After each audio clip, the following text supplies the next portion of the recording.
Hey Walter, what's up, man? Well, I'm seeing if I can do ultra low latency chat, if it'll let me, and making sure everything's still working at least as well as it was last time I tried this. And I'm just kind of bored playing around. Cool. Awesome. Sean, what's up, man?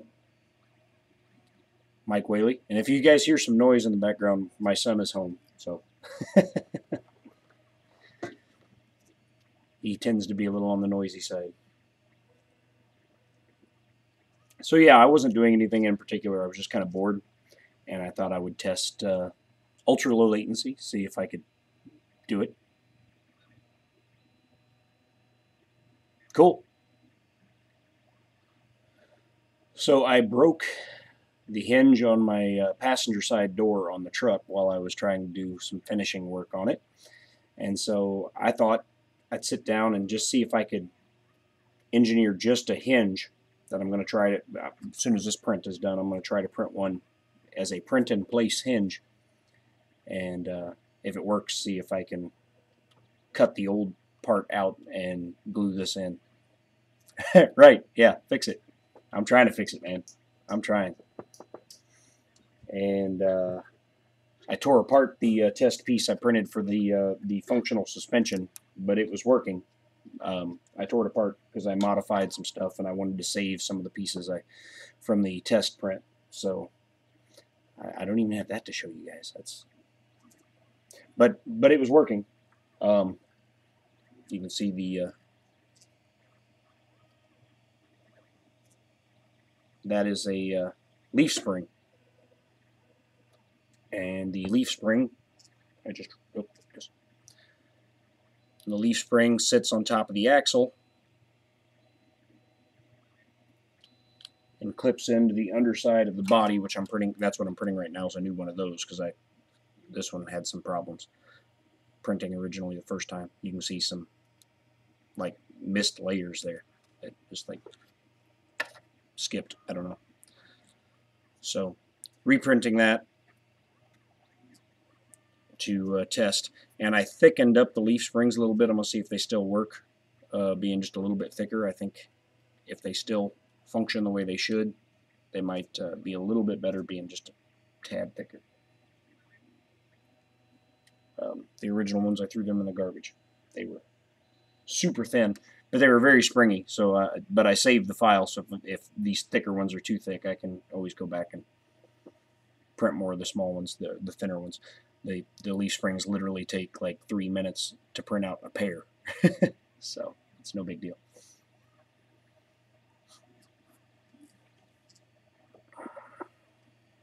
So yeah, that's the hinge that I have designed, and I think I gave it enough tolerance looking at it in the slicer that it will print in place. It'll just have some supports underneath of it, and if it works, what I'll do is I'll take the take my flush cutters here, and I will cut out the spot where that goes and glue it in place. And then if it works, then I will modify this into the design, and then maybe modify it into the design so that the doors and the cab all print as one piece, and it's hinged and ready to go, which would be cool if I can.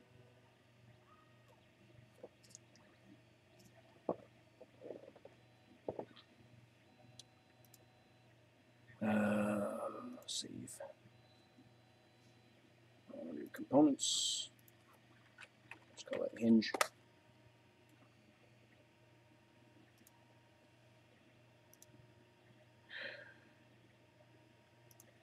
So yeah, the functional suspension stuff that I've been printing out is a part of that of this model. Like I said, it was springy. It worked. Ben, what's going on, man? How's the job?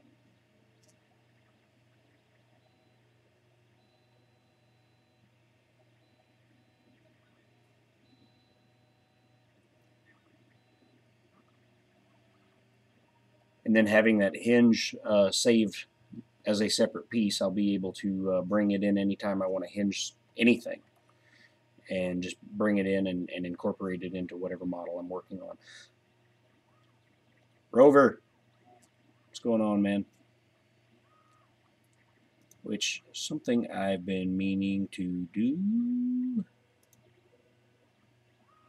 Walter has a wrench now. He gave me a wrench on his channel, and I've had one for a while, so I thought I need to give him one back.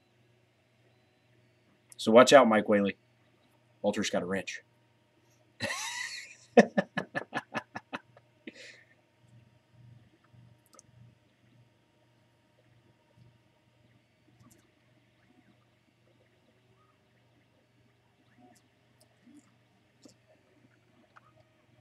So yeah, I'm working on this design. If I get, and like I said, the suspension's working out nicely.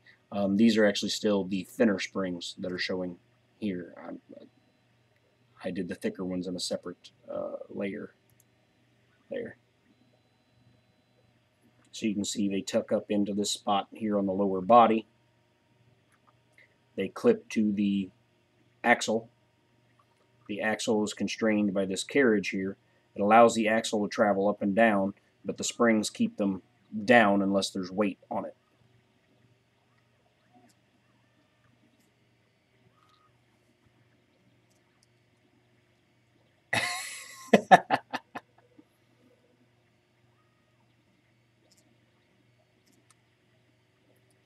Chris, what's going on, man? Yeah, this wasn't a planned constructive stream of any kind. I needed to test to see if I could do ultra low latency chat. And so I was like, well, I'm bored. I got an hour and a half before my wife comes home, and nobody else was streaming or anything. So I thought, I'll just fire up a stream, and people come in, I can test ultra low latency chat and not be so bored anymore. James. Yeah. Yeah, I gave Walter a band hammer. He can smack some people upside the head if anybody steps out of line.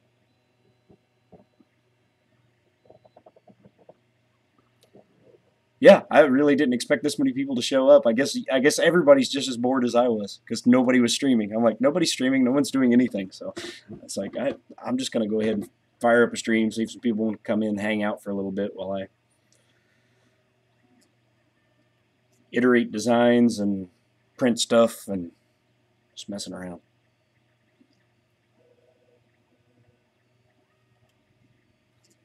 Yeah, this is great. I'm loving it. Some of my favorite people are all showing up in here. It's great.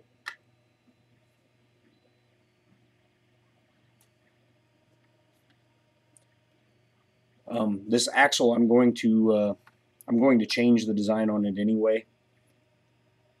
Jesse Foreman, what's going on, brother? I'm going to change the design on this anyway because this was the first axle I designed, and it was actually designed so the wheel slipped over it, and then a cap had to go on the wheel, which inserted into the axle, and I don't like that design at all anymore. I like what I did on the big truck that I'm in the process of doing the finishing work on, but I had to take a little break from that. There's only so much you can stare at stuff while you sand and spray paint it.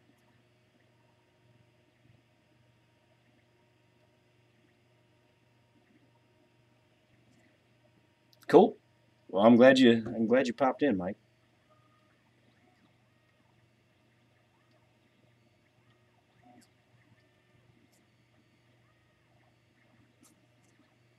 Yeah, sanding is fun. Um, Luckily, the big areas, I got that nifty little file set a couple weeks ago, whatever it was, and I'm able to knock down the big parts with the files and then smooth the last bit with the sandpaper. So I'm not going for a like super clean finish. I just a little bit cleaner, hide some of the layer lines and fill in imperfections and gaps. Ordering it in an Ender 3. Awesome. Awesome.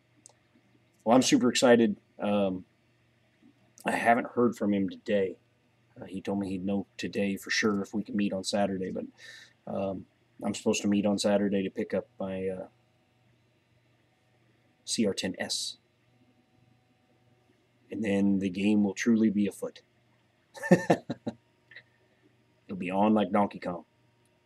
What other cliche can I throw in there?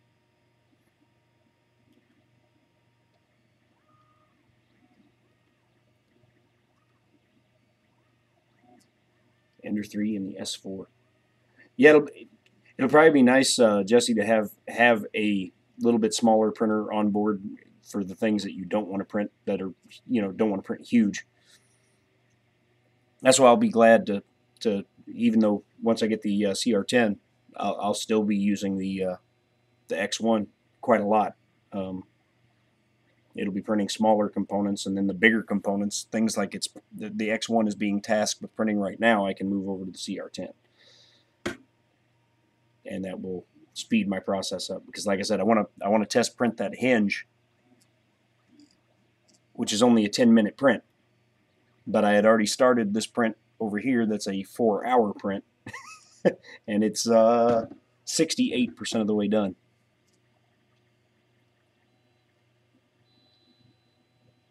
Yeah, I think ultimately I would like to have a small, a medium, and a large. Small printer to keep cranking out the little parts, and actually a medium-sized printer would do well with parts like this that I'm reprinting right now, and then a large printer to print stuff like like the bed of the truck that I had to break into so many pieces.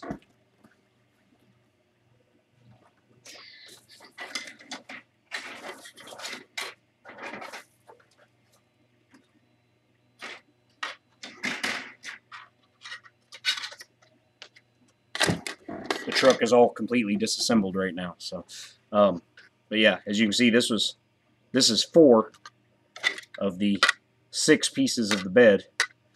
The bed had to get broken into 6 pieces, and with a CR10, I'd be able to print that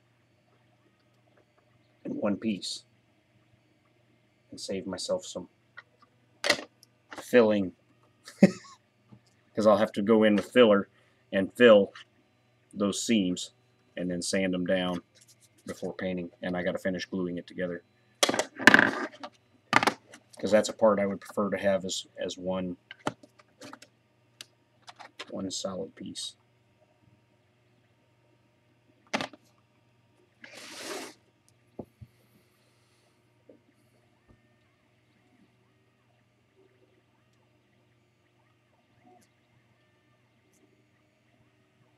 TG and Y, that's a blast from the past. Wow. I remember when I was a little kid and we moved to Belton, Missouri. They had a TG and Y, and I don't remember. It didn't last very long before it went out of business. A sanding party. Yeah.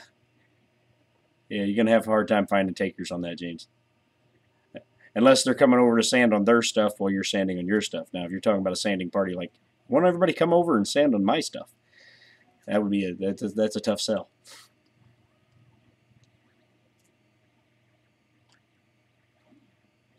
Oh, yeah. Black belt 3D print. That black belt is so cool, but definitely not a consumer grade printer. Because I think, it's like 10 grand.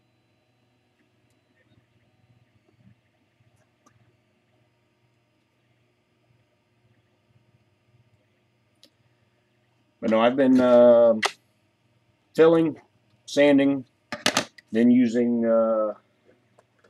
filler primer, which is just Rust-Oleum filler primer on stuff, and then Krylon Color Master paint for the top layer. And it's doing pretty good. You can still see where I could have knocked that one ridge down a little bit better, but like I said, I'm not going for a perfect finish. And then I printed or painted, went ahead and painted the headlights and the turn signal lights on the grill. Got the wheels and tires all painted. Got, yes, I know, Walter, I don't have flexible tires like you do. But wheels and tires are all painted and put back together. Ron, what's going on, man? Yeah, I guess everybody was bored this afternoon. I was like, nobody's streaming, and I need content. I was like, okay, well, if nobody else is going to make content, I will. It's not going to be good content, but I'll make content. Let's see. Save that.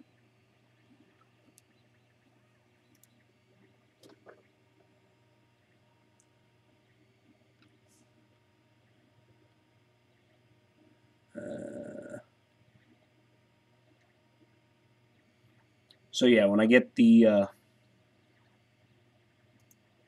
as I start printing, I started off printing the suspension on this because it was my biggest area of concern whether it would work or not, and it seems like it's going to. I think that these new springs might be a bit too thick. I have to thin them out and try again, but like I said, it takes, you know, no material whatsoever. But I print them laying flat on the bed like this, so that you're not dealing with they don't have like any infill going on or anything like that. So they're pretty flexible. These thicker ones aren't as flexible as the first ones, so I may just stick with the first ones, because I flex those things up and down thousands of times just sitting here playing with it, and it was, you know, and it was working just fine. But then I got to overthinking it and over engineering it and thinking, well, maybe a little bit thicker would be better, last longer. But like no harder than they are to print and no harder than they are to install. I might as well just keep the thin ones, and if I break one, just print another one.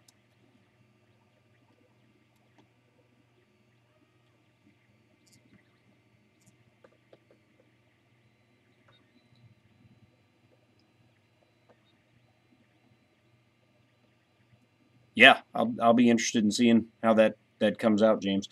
Of course, I can't try it myself, but always interested in seeing different ways of using support material, because Lord knows most of the stuff I design ends up needing it.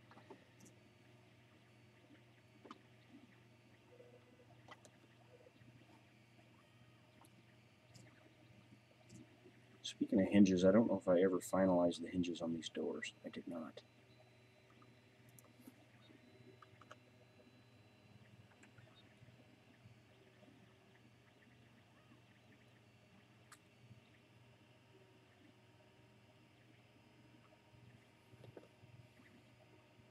Alright, so a little trick.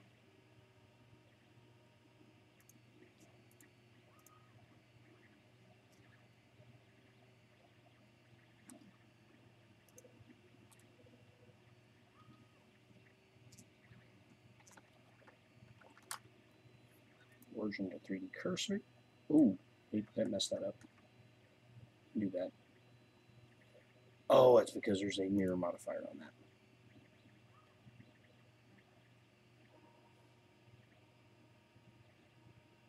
Well, I'm saved at a reasonable time, so I'm just going to do this. Actually, I'm going to delete the mirror modifier. I must select this piece, and this piece. Origin to the 3D cursor. Uh-oh, what did I... Oh. Delete the mirror modifier on that too. Okay. Now, a nifty little trick top view, grab that.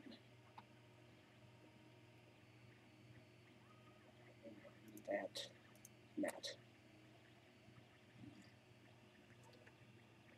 Let's see if it shouldn't be rotating. Oh, that's why it's rotating there. One of these pieces is still hinged in the center. Oh, there it is.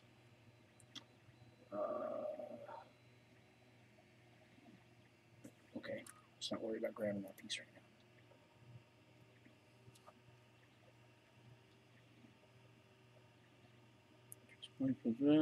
See which version I'm running at home. What PC doesn't have the graphics card? Yeah, I'm running a very old Kira. 2.3.1 to be precise. Just because it's the last one.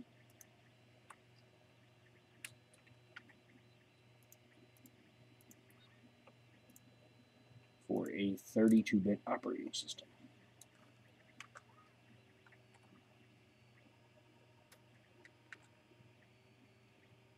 Yeah, just as I suspected. I'm going to have to re-engineer that completely because that's not going to work.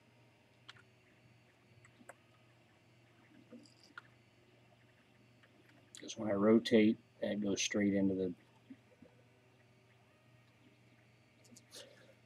So the trick when you're working with hinges in Blender is to set your 3D cursor, which you do so just by right-clicking. Wherever you right-click, it moves your 3D cursor. So if you set your 3D cursor at the attachment point of the hinge,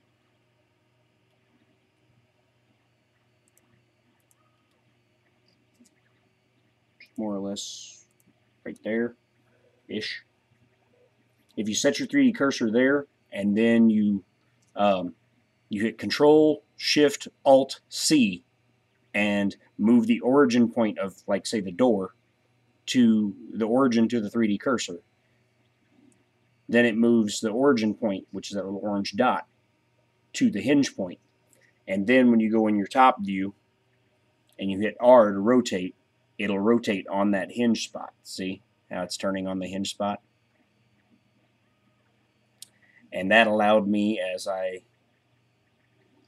started to move the door, to see that it pretty much instantly gets into, so I'm going to have to either modify the shape of the door or modify where the hinge is at on this design, because I hadn't tried it yet.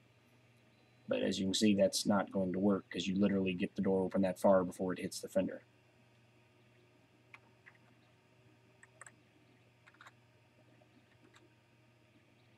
It hits the fender right there. So, yeah, I'll have to change that. Like I did test.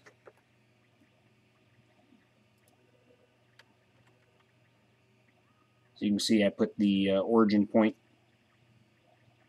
there on where the hood is going to hinge. And then from the side view, when I hit rotate, I can see that I'm going to be able to rotate the hood up about that far, which is, for me, it's far enough.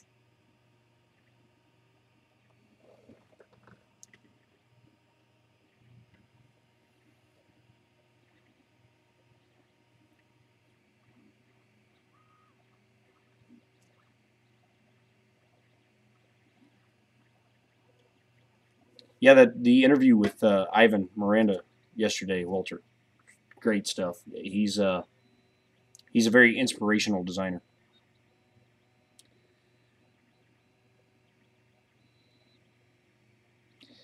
Take it easy, man. Glad you stopped in.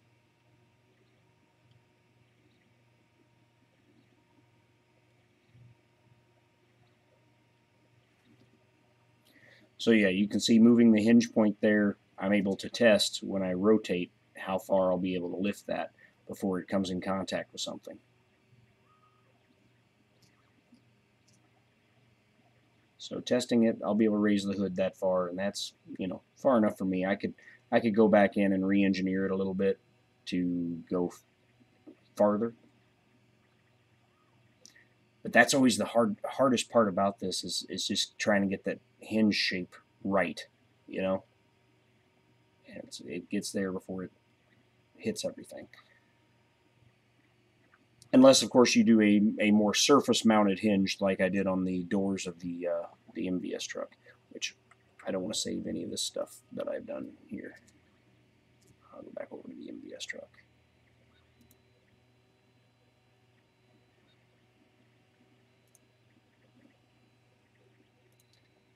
Select the door.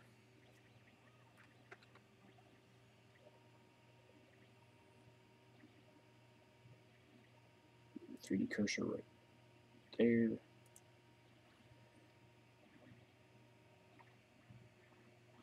And then Control Shift Alt C. Put the origin of the door on the 3D cursor.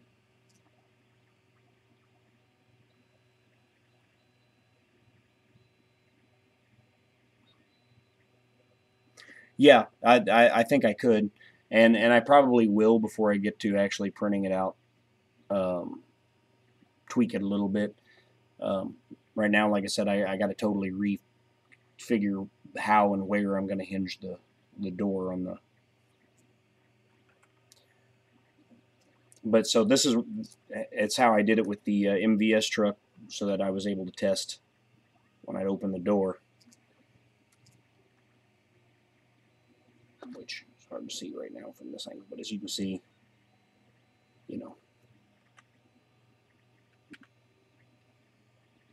the door on it rotates out plenty far enough before it comes in contact with, which I can show you on the real truck that I've printed. But yeah, I ended up just moving the hinge point as more of a flush mounted hinge, which made it easier, and I may end up doing the same thing with both the hood and the doors. I was trying to that Jeep was the first thing I attempted to design, and I was trying to do a hinge similar.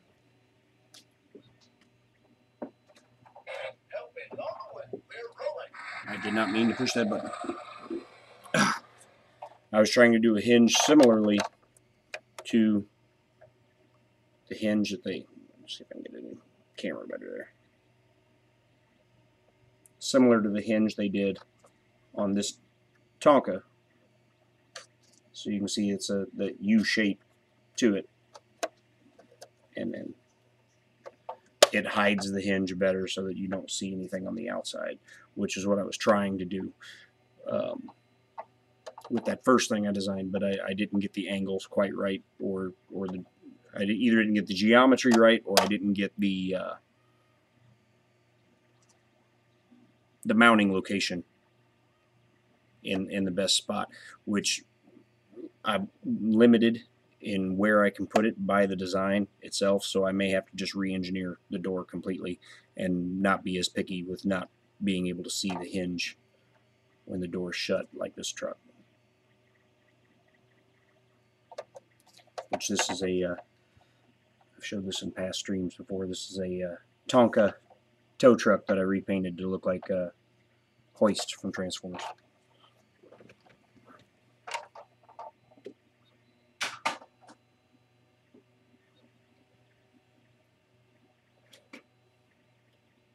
Which I primed. I filled, sanded, and primed the bumper for the truck. That was the MVS truck. It was the last thing I finished before I walked out the door to get my son. The primer's dry now, so I can sand that down and paint it.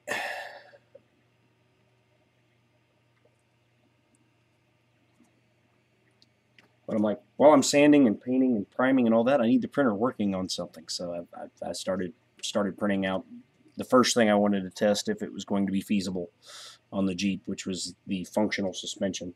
And so I set out to printing all the parts I needed to test that while I continue working on the truck. I don't know what I'm going to do when I have two printers going. I'll be struggling to keep up with the finish work on one thing while another thing's printing.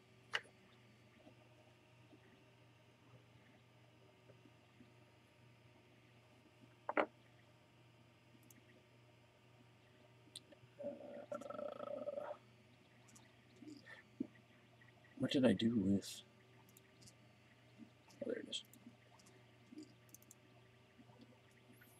I haven't done any more work on the jet. I did narrow out the nose a little bit more.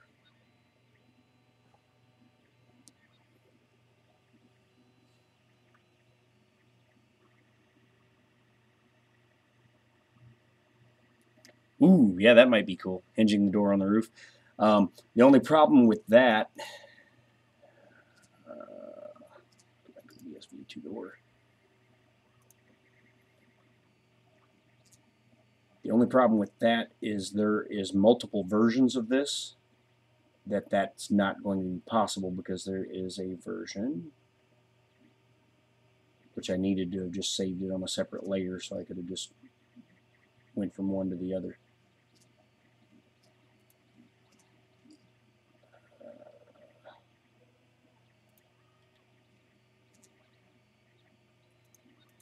Not that one.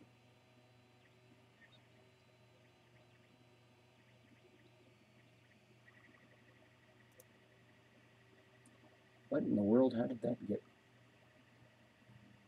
That somehow got all messed up.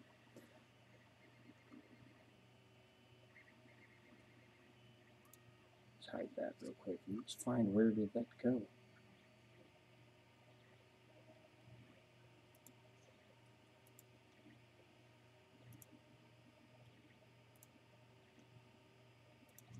Rear turret deck.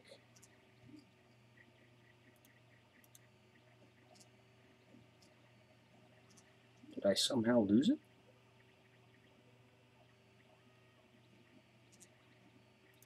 Anyway, there's a version that uses a roll cage instead of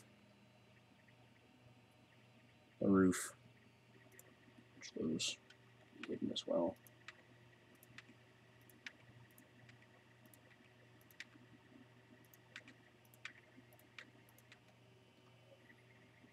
I just can't find what I did with that rear section. Somehow some of my names got messed up. Well, there's that. Tailgate, rear panel, there we go. So there's was intended to be the basic version of the Jeep, which just uses a roll cage open air design. And then I had the hardtop version, which adds the turret deck and all that.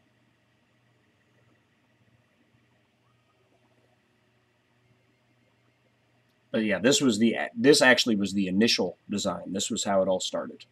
Was here, and then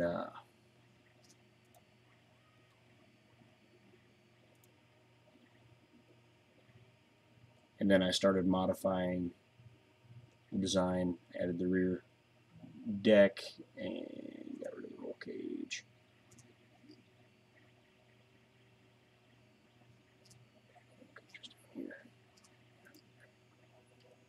And then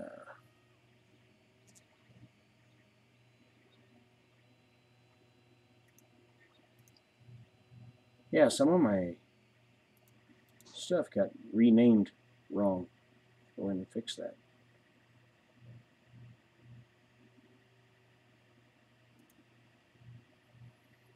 Then I added the hardtop version and then the turret stuff and all that.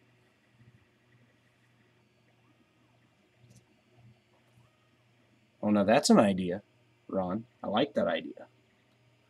Because then I could mount the hinge. I could mount the hinge right here, and they could swing out and up like this, kind of like the. I could swing them out like is it the McLaren, where the doors open like that. So I could build the hinge into the fender well right here, and they would swing on that axis there, outward and up. And I think that would be easier to do.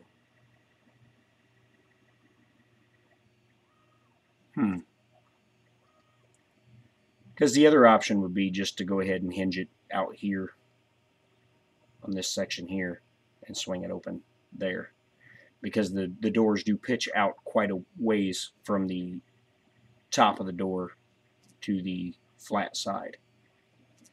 So yeah, that would be my two easiest options to hinge it, would either be to hinge it here and swing them, when they swing open, they would swing up at an angle like that, or to hinge them here and have them just swing flat straight out, which would be less interesting, but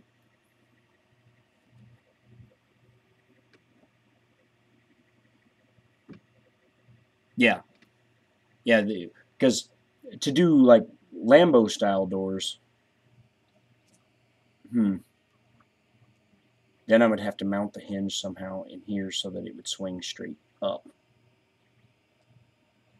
which I would have to take some out, I think, of this leading edge of the door to do that. Which isn't out of the realm of possibility. I could do that. Yeah, the boring, easiest solution would be to hinge it right here and swing them straight out, just like I did the MVS truck. And then the more fun would be like the McLaren, like you said, to put the hinge here on the outward part and then swing out and up, which would be kind of cool. Yeah, I think so. I may give that a whirl.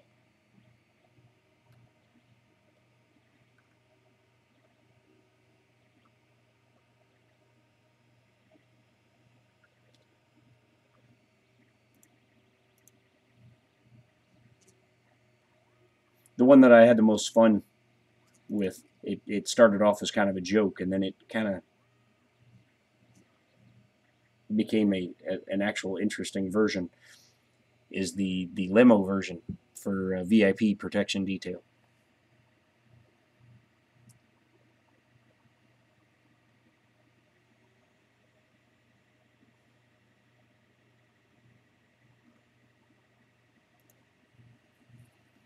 But yeah, I named this model the VSV because it stands for Variable Support Vehicle, because it has so many different configurations, all the way to a dually pickup truck version.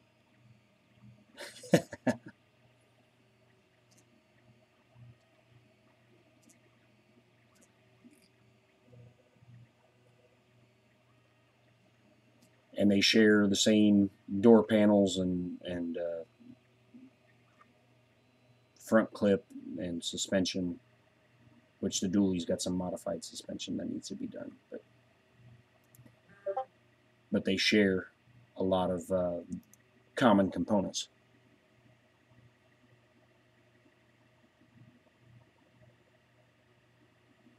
Is that what you're calling the limo? But I thought it'd be cool for like diorama purposes. You print out like a 2-door version, a 4-door version, and the limo. Put the limo in the middle and take pictures where it's looks like the 2-door version's like the scout vehicle leading the way. 4-door version, you'd be able you could put a bigger batter turret on it and have it. Where's the 4-door version? The 4-door. I could put a bigger batter turret on it because everything is designed to be kind of modular on this. So I planned on designing a whole bunch of different turret armaments for it, like a big missile rack or bigger guns. Fun stuff, So put a bigger batter turret on the 4-door version, have it behind the limo, then the limo in the middle, and then a 2-door like lighter scout version leading the pack.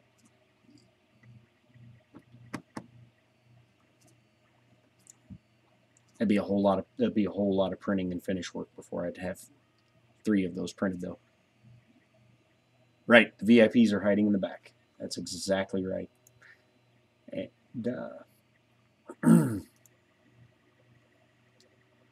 I'll hide this so you can see the interior a little bit better. You see there's 2 big benches in the back that face each other. It should hold at least 4 figures, depending upon how wide it turns out being. When I print it out, it may hold 6, but it'll hold at least 4.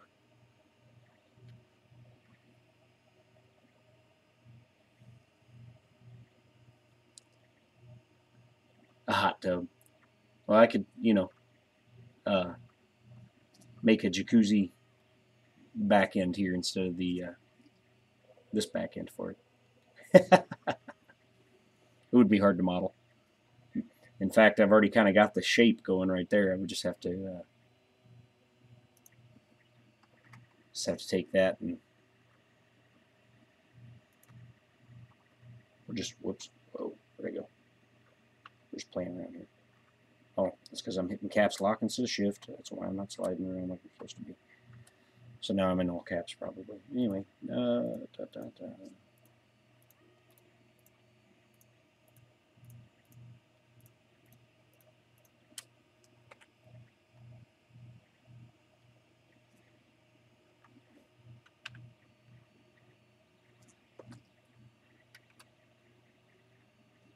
I'd have to change some stuff in the back, but yeah, you can see where that would be going. Wouldn't be hard to do.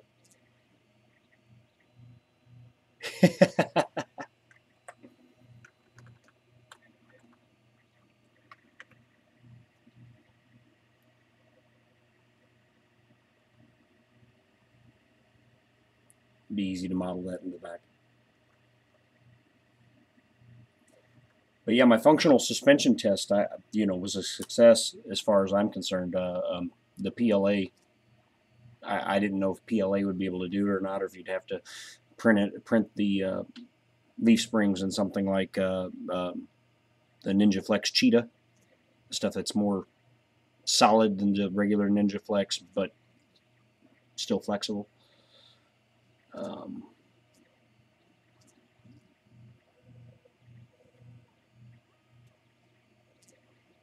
Oh wow, yeah, that would be cool. I would lose my mind to see one of my designs turned into a real life vehicle.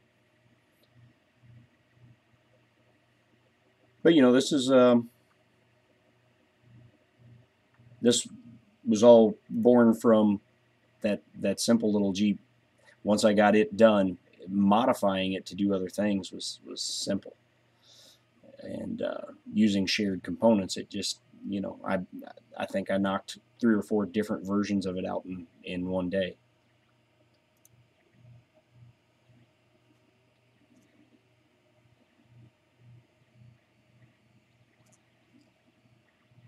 Yeah, modifying a Wrangler to look like that. If someone had a big enough printer, you could 3D print the parts and then make molds off of them. Do like Joel Telling did with his 400% RC, open RC car, and print out the pieces, slice it up and print out the pieces, the size you would need them, and then do the finish work on it, and then pop a mold off of it. And then just use fiberglass.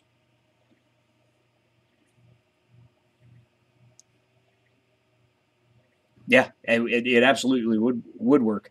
I got to thinking, I was like, man, if I'd had 3D printing at my disposal back when I was still, actively a Fiero enthusiast, because I've owned multiple Fieros, I could have done some sick modifications to a Fiero with 3D printing, inside and out. Who knows? One of these days I may own another one. I've had 3 in my life, so and well, 4 if you count the one that was a parts car that didn't have a title. Which I was the saddest about that one not having a title, because it was the only GT I've owned. It was an '87 GT with the 5-speed. All the ones that I've owned that were drivable were all 4 cylinders.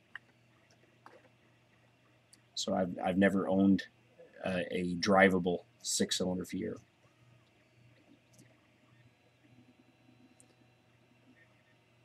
But yeah, the Fiero's body panels are all plastic anyway. You just get all your mounting points right, and you'd want something probably. You'd probably want to, model the stuff in like Fusion 360 so that you could make sure you got your dimensional accuracy on all your bolt holes and mounting points exactly right. I don't know, because it can be done in Blender. It's just Blender's not as friendly to that as Fusion 360. Watching those guys literally just type in the diameter they want something to be, and poof, it is. I'm like, man, I want to play with Fusion 360 so bad. I need a computer that'll run it though. No, my computer is running on a 32-bit version of Windows 10, and Fusion 360 is 64-bit only. I've been running into that more and more lately. Like all this cool stuff that I'd like is 64-bit only. Fusion 360, Idea Maker, the newest version of Cura, Simplify 3D, they're all 64-bit only.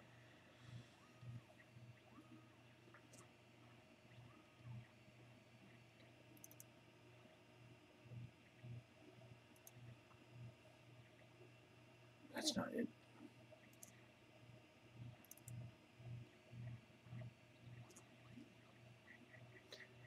There's another model that I've worked on quite a lot, and I've been trying to design all my stuff so that these are early models. Both this and the VSV are early models, and I was trying to keep the whole modular theme with them so that they would even share parts, like use the same turret. So you just be able to have that turret on file, print it out, and use it for either vehicle. Really? The newest version of Cura does not work with Octoprint. That's interesting. I'm sure that's something that'll change in the future whenever the two developers get things a little more synced up. Anytime you have software from multiple sources that work together, they've kind of got to be on the same page. Sometimes it takes them a while to get there.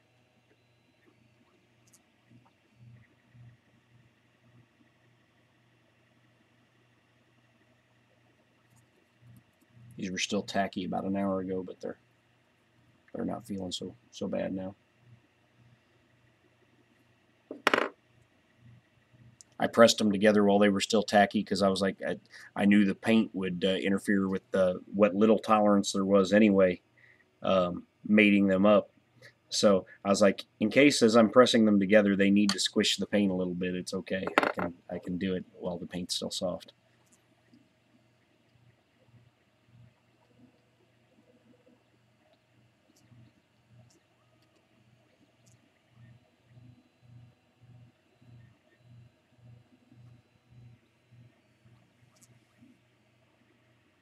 I don't like this camera angle.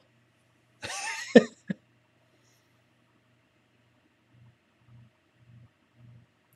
was like, my neck doesn't look right.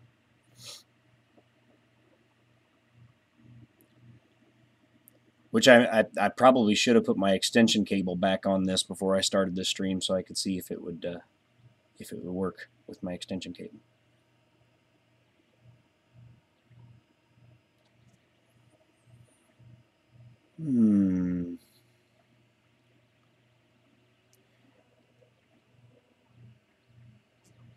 Anyway, this model has a really cool design feature. In this arm you see here is mounted to a pivot point here and allows the suspension to travel on it up and down so that like if this wheel goes up, it'll push this one down. So they cantilevered design, which of course you're limited by the tire going up and hitting the fender. I guess I could move the fender up or move the suspension down.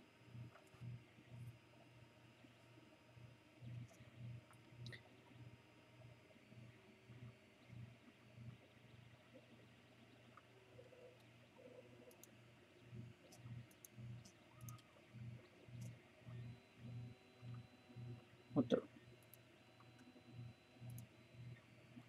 Where did you end up on this layer? We'll be back where you go. There we go. Thought something looked off.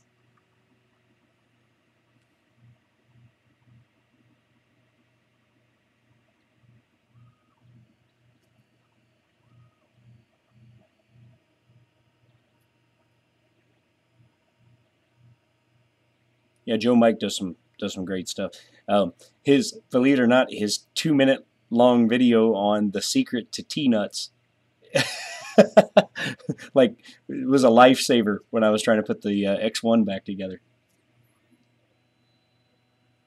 Because I struggled for like 20 minutes trying to get this T-nut to catch, and it just wouldn't, and it kept falling out while I was. And it was just driving me nuts. And I'm like, somebody's got to have made a video or something. There's got to be a trick.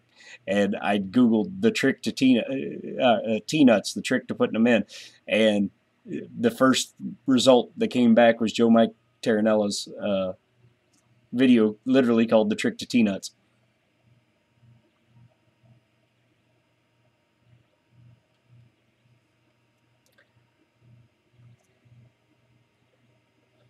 So yeah, the APC there. That it started as this design, making a armored personnel carrier,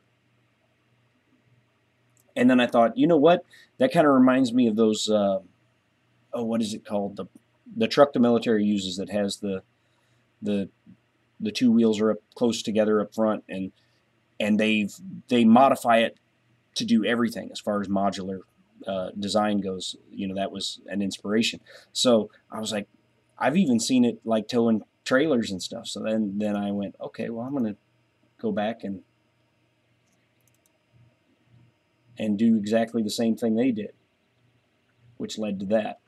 So only thing I wouldn't be looking forward to in printing that one is the sheer massive number of wheels and tires that it has.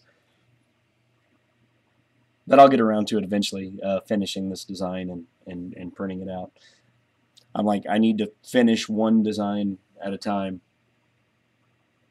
because I've got so many started now. It's crazy, between the jet and the APC and the MVS truck, the bus, the step van, the VSV. I'm like, I've got enough stuff to print to last me a year already.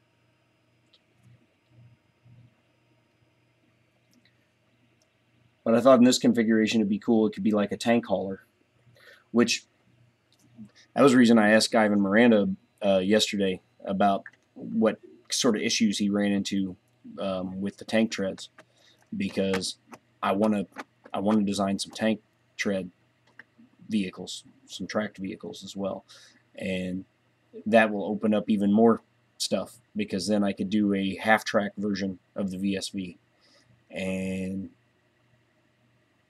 Roy Holly's in the house, y'all. Country Club.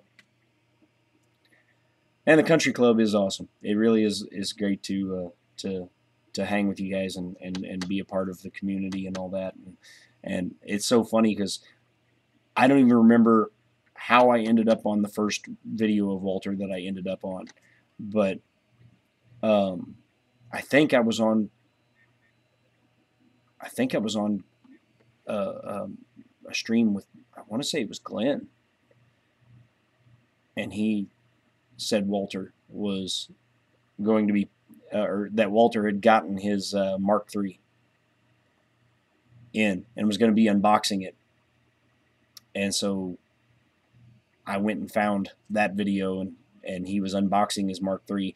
And Walter didn't have half the lights he has now. His setup wasn't nearly as well organized as it is now. So it was like watching his video. It was very, very dark, and it wasn't nearly as entertaining as what it's become. So it's amazing to watch the transformation that his channel underwent from the first video of his that I watched to where he's at now. I mean, the channel has transformed completely, and it's literally turned into, it's like Walter's very own talk show. It's cool. I don't have anything like that planned for this channel. This channel, as far as I'm planning, is just going to continue to me designing and sharing my design experience in Blender, and designing and printing stuff out. And maybe in the future, when I get a new computer, then I'll add some Fusion 360 into the mix, and all that.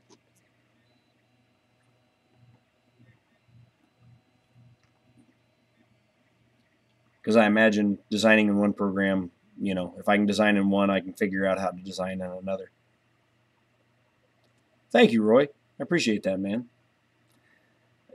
I tried to do things from it all comes just out of my imagination, and I've got lots of other ideas, and they go from mild, like the MVS truck. It's other than being huge, it's a very mild design. It's a very simple truck.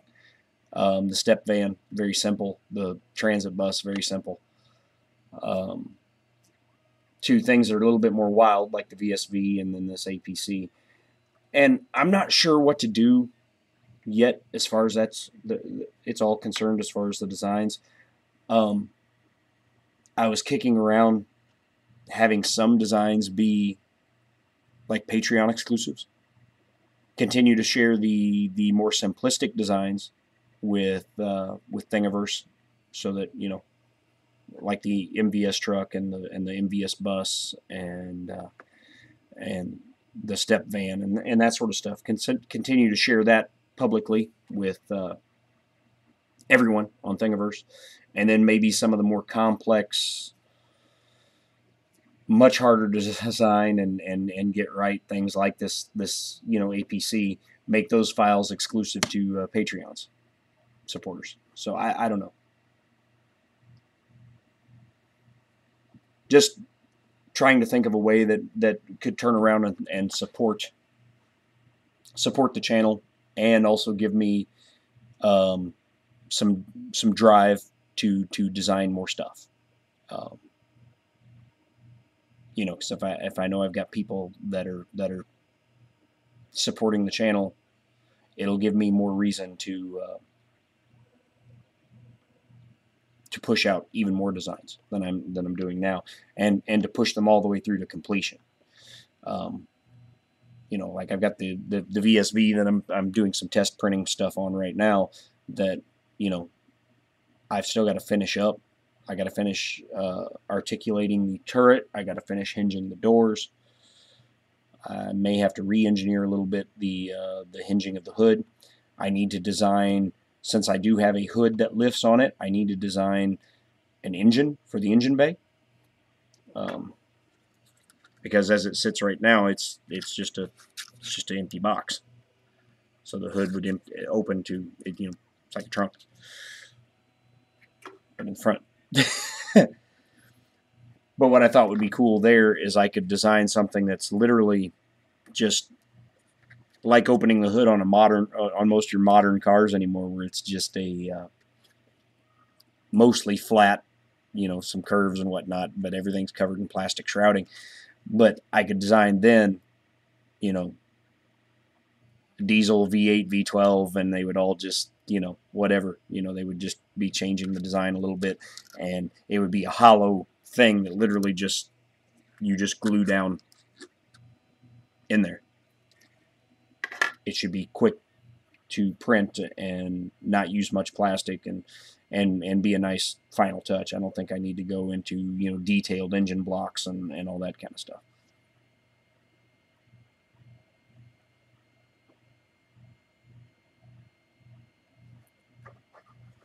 Which I was really pleased with the wheel design on this APC. I played around with that one a lot, and it came out with this really cool, I guess, kind of texture to it, and just looks really beefy and tough. And that's the thing. I design these things, and I'm designing them to print, and then I see something like that I designed, and I'm happy with it, and I get excited and I want to print it out, but I got to tell myself, pace yourself, stick to one and get it done before you move on to the next one. So yeah, I would love to throw this wheel and tire on the printer right now and print one out and see what it looks like. See what it looks like when you get to hold one in your hand, if it transitions to real life as well as it does on the screen.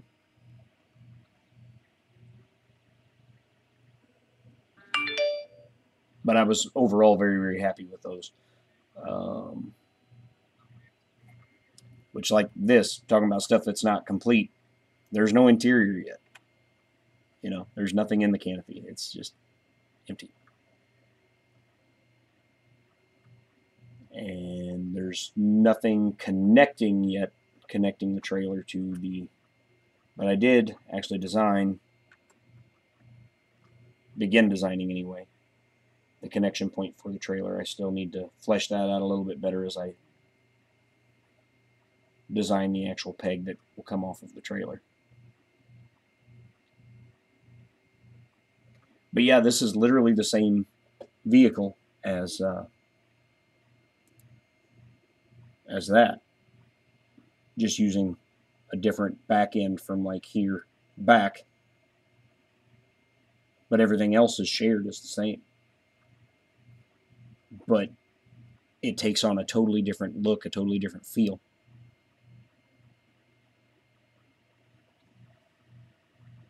As an APC, which that's set up so that these are individually removable. And then this is a hinged ramp that would come down, and then it's got windows in the back so that the troops can see what they're running into. And this was kind of it all started off as like a sci-fi futuristic armored personnel carrier. But then when I got this far with it, that's when I went, that reminds me of, and I got to look up and see what the vehicle is, because I live near Fort Campbell, so I see military vehicles all the time. And so they're, it's kind of an inspiration. Which, speaking of things that were inspiring, I don't know if you saw the exchange between me and the Happy Extruder Ron on Twitter when I had finally printed my last piece of the truck, and he posted a video. He said, what you hauling in that truck? And then he pans the camera down. He's wearing a G.I. Joe hoodie, and he said, not on my watch. That was hilarious. I loved it. So I had to actually go, and I went and opened up a package that I hadn't of some figures that I still had on the card, because I didn't have any G.I. Joe soldiers handy. So I opened up one that had the Steel Brigade soldier in it, so I could get that out and have him hold the Cobra Viper that I've been using in all my other test photos at gunpoint. Yeah, I'm still just a big kid. I don't know. 41 years old out here, but I'm still a child in here. Just my poor wife. My poor wife. She has to deal with me. And she does, and that makes her a saint.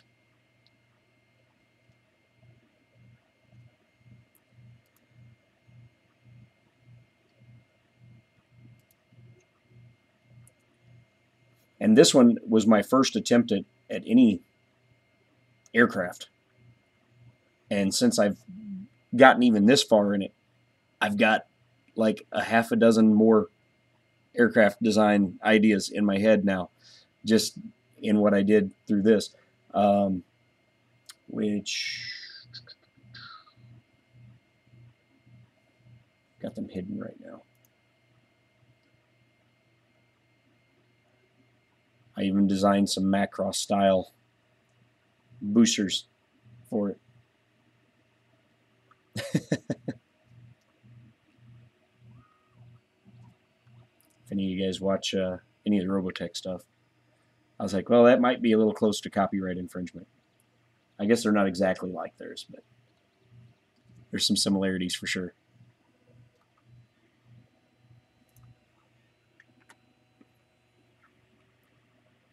I try to keep all my designs so that they don't look exactly like anything. You know, I had some people on the, I'm on a G.I. Joe collector forum called hisstank.com, and I had some people on there when I started sharing some of my designs on there going, well, why don't you, just get the blueprints for and sit down and design, and so has videos where they made. And I'm like, yeah, but I'm designing this stuff to actually print it out and possibly, at some point, if somebody starts like supporting the channel and I start earning income from this, that could be construed as using somebody else's designs for my profit. And I don't want to do that. I don't want to do that. So while some of my designs are inspired by things that are in the real world, nothing is a direct copy of anything.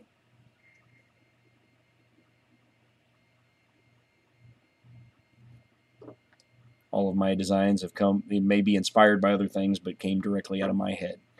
And I know that because not only do when I sit down to design, I don't have anything drawn out on paper. Even this, I didn't have a single stitch of anything drawn out on paper anywhere. I didn't use any reference images. I plopped a box down on the screen and I started, just tweaking on the box, and the box turned into this. So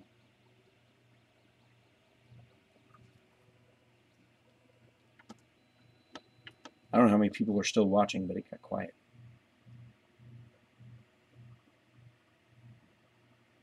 It says I got 9 people watching. Also says my stream health is yellow. So hopefully it's not too choppy for you guys. Because I wanted to test the ultra low latency because I want to continue the MVS live stream series.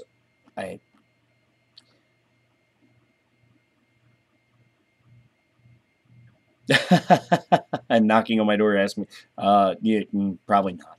Because I don't think this jet would fly. I'm sure the wing design and everything is all wrong. It wouldn't, there's no lift.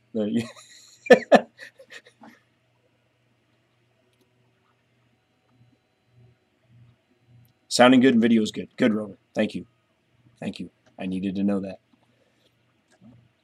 Because YouTube is telling me my stream health is not the best. It's not red like it was before I disabled Cortana and the Windows App Store, which were crippling my computer completely. I was a little worried because Windows did an update yesterday and restarted my computer like 5 times. And I was like, Lord, what did they do to it now? It's like a couple days before I plan on doing my MVS live stream. They're going to give me an update that's going to cripple it again. They're going to put Cortana back on there and make her invincible. I don't need Cortana. I'm dumping Cortana.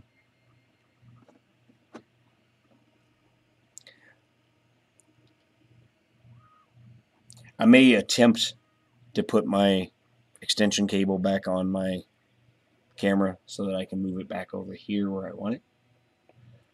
So it's not looking at the side of my head.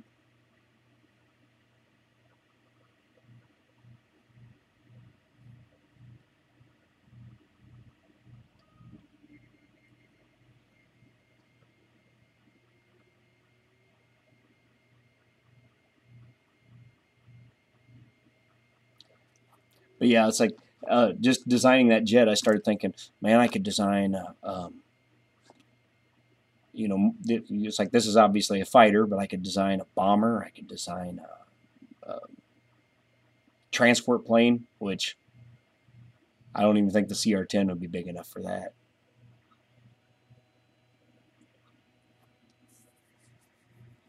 maybe when I get to that Piper build, I bought the conduit for the Piper build, and I want to do it, but the dimensional accuracy on the X1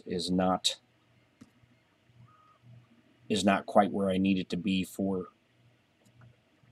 um, for printer parts. And maybe it was my orientation, but and not having everything oriented exactly the same as I tried it, because, like, these were flat down on the bed like this, and then when I printed this one, it was standing up like this, and maybe that caused some of my dimensional accuracy issues that caused me to have to sand and file some stuff down to get it to fit. But I'm like, if I'm running into those sort of issues building a toy, what sort of issues would I run into trying to print out structural pieces for a printer? So I'm going to wait till I get the CR10, and then I will start printing the pieces for the Piper with the CR10. And when I get all the pieces printed, then I will have to try to catch up on, I think Inside the Mind of Matt's only done one video to this point, so I don't have that far to catch up, but probably by the time I not only get the CR10 but get the parts printed, he'll have another one or two out that I'll have to catch up on. But yeah, I want to build the 500 millimeter cubed build volume Piper like he is. One issue I'm running into with that is sourcing the bed Ron, the Happy Extruder Ron. I know there's so many Rons in 3D printing, so many. But yeah, the Happy Extruder and I had a nice discussion on Twitter a little while back about build plates, and he told me that it's like, just get a CR10S5 bed and adapt it into the build. And that was great, but I couldn't find a source for them. He said he got his off eBay, and I couldn't find any presently on eBay. If you've seen his CR10 Gigantor, it's 1,000, so it's 1 meter in the X, 500 millimeters in the Y, and 1 meter in the Z. Thanks, Brian.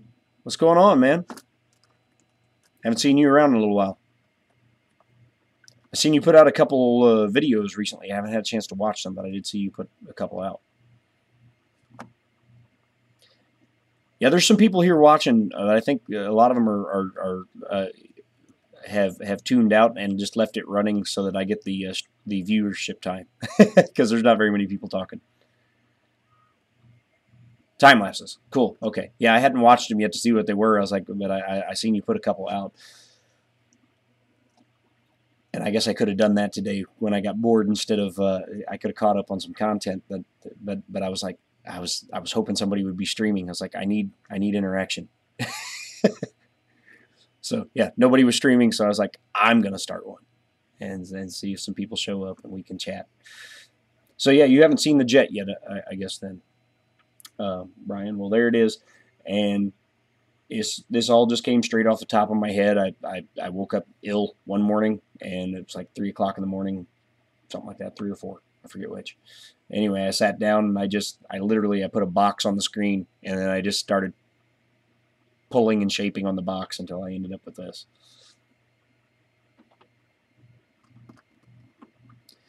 Well, the thing I like about streams is just the interaction. I was like, I was yearning for some content, but I wanted some interactivity as well. So, and I got about 20 more minutes before my wife gets off work, and then I will have to go and start dealing with dinner plans. Dinner. I can't talk. Dinner plans, and I don't know what we're gonna do for dinner yet. But this is a rare night off for me. Tuesday is my only day completely off, and so I spent a lot of it filling and sanding on the MVS truck. I posted some photos of my progress on Twitter. It doesn't look, great. It doesn't look like a, injection molded model or anything, but it's coming along. It looks good considering it's 3D printed, and well, you can see, get the camera to focus in that close.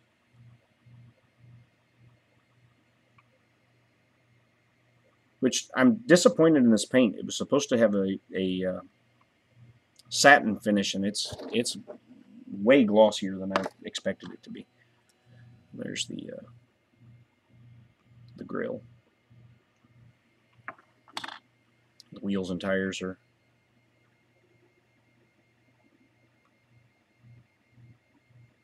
painted and assembled. And I've got the bumper primed, but not painted yet.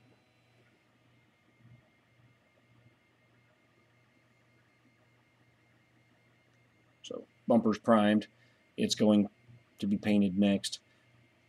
I noticed a spot that I want to hit with some filler again before I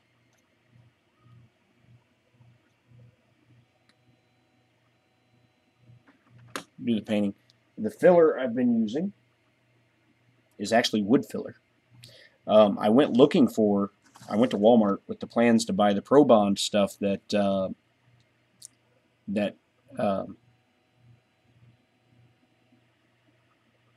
I'm horrible with names. Matt, I believe it is, with How I Do It. Matt, yeah, Matt. Anyway, he was using Pro Bond wood filler, and he said I thought he said he got his at Walmart. I could have been wrong, but I went to Walmart and they didn't have it. The stuff I did get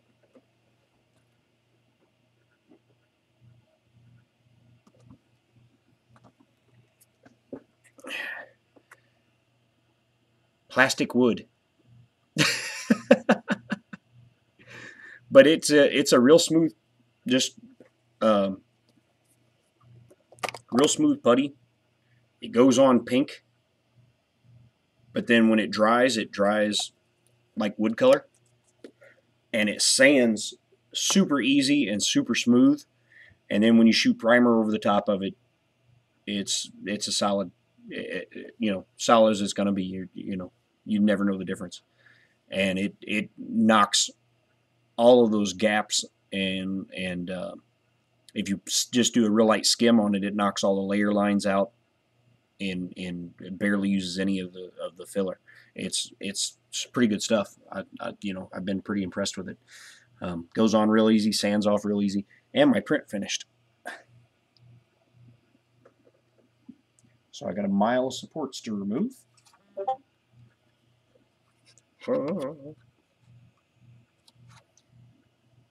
Which is just reprinting this, which I had some weird stuff go on with the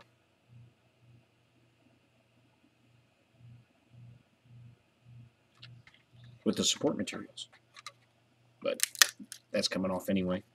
I'm not really concerned about it. I like this. I actually like this build surface that's on the X1. It's flexible, and so when you get it, when the print's done, you just flex it a couple times, and usually even a larger piece like this pops right off.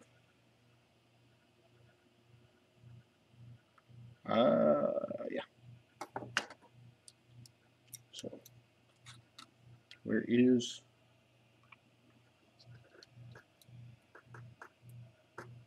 oh, there.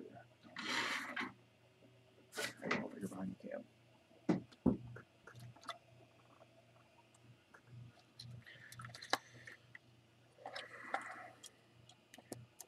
Which the main reason was printing this in the first place is to test that suspension, so I only really need to clear the part where that mounts right now, so I can test that. And so you guys will get to watch live as I test the version 2 of the functional suspension and decide if I need to go back to the thinner leaf springs.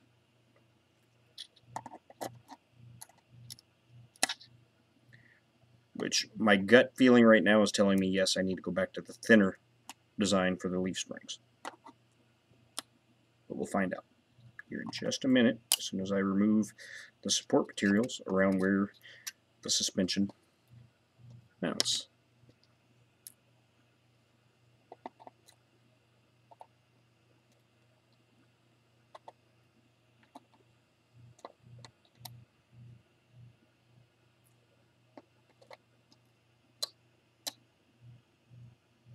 Oh, there's support material there too.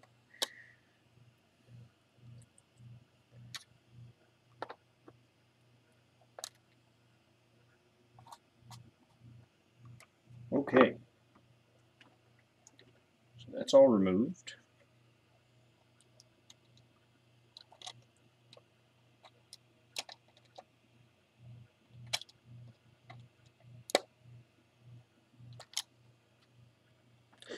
And I'm dropping the springs on the floor.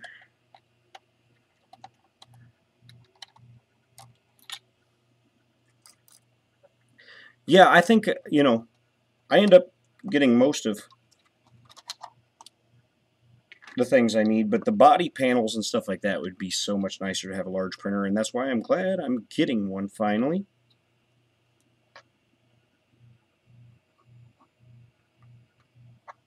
Which I need. Hold on.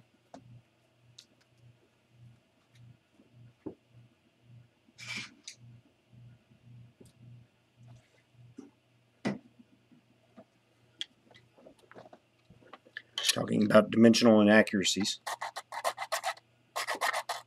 Little file.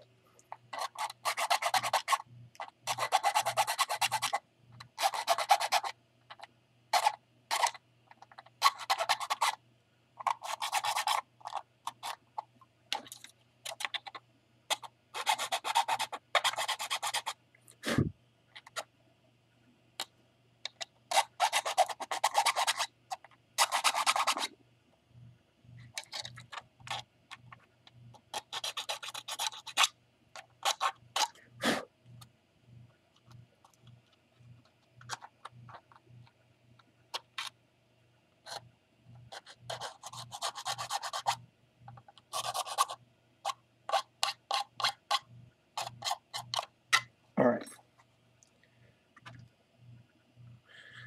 See if the axle carriage will mount. There now.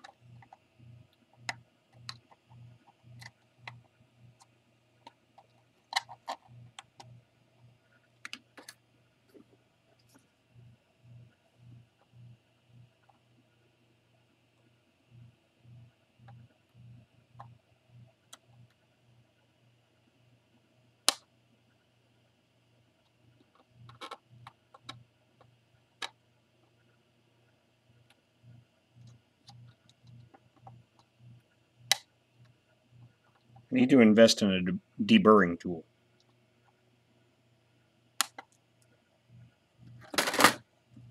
All right. Front.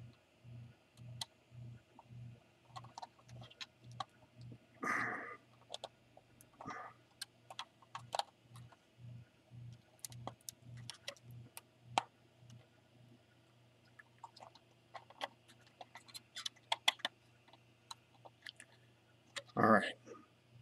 So the axle carriage is now mounted with the axle onto the lower part of the frame. Snake the leaf springs in sideways.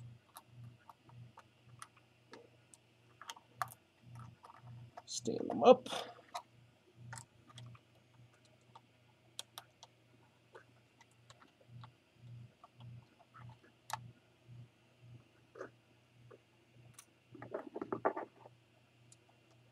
Yeah, I think these thicker ones are going to be too thick.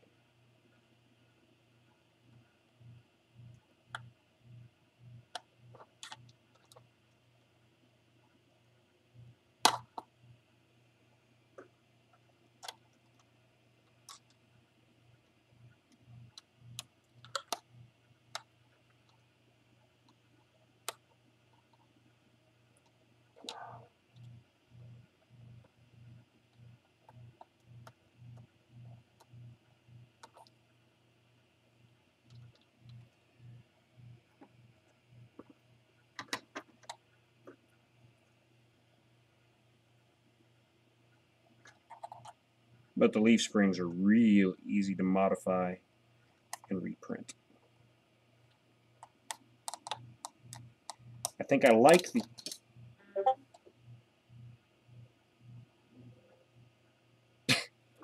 It just all flew apart on me.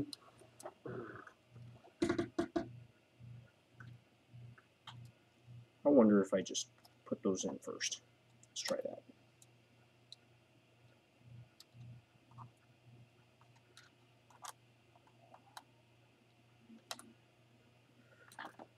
That's why I was having a problem.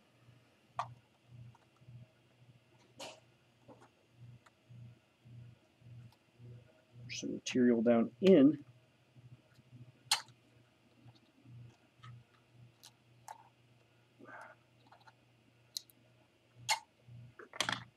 Alright, so one of my leaf springs went flying and I didn't see where it went.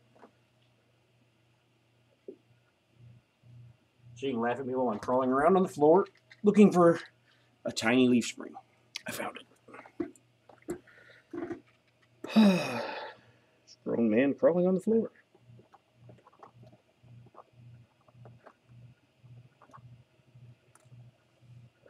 Yeah, I still need to open that.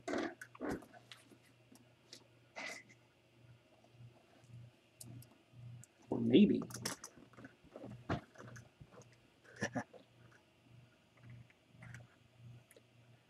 And see, so this is the process I've been going through with all of my designs.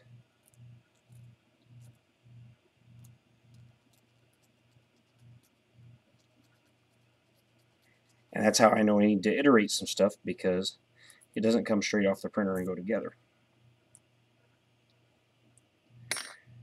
And yeah, the thicker leaf spring I think is going to be too thick, because it's not nearly as springy as the thinner ones.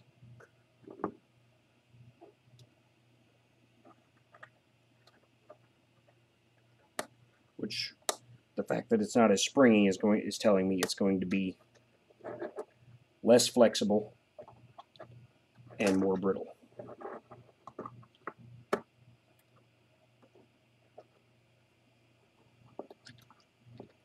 Which is a bad combination.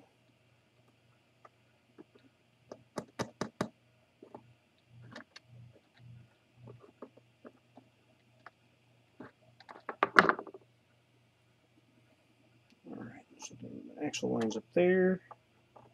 Axle carriage.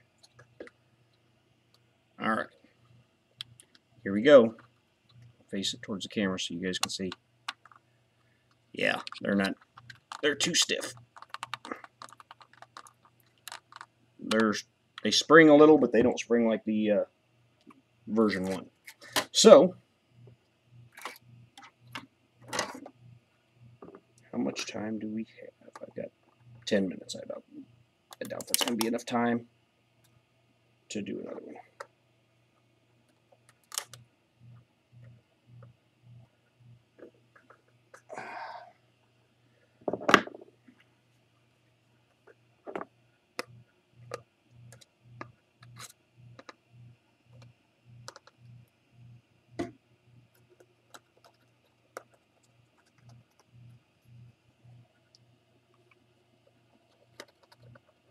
Little shreds of plastic that are stuck in the glue stick there. Get rid of those. Put down some new glue stick.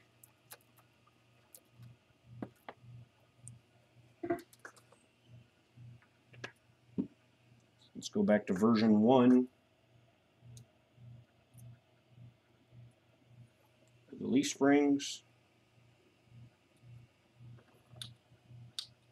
Tronxy. Quick settings. Preheat PLA. Quick settings. All.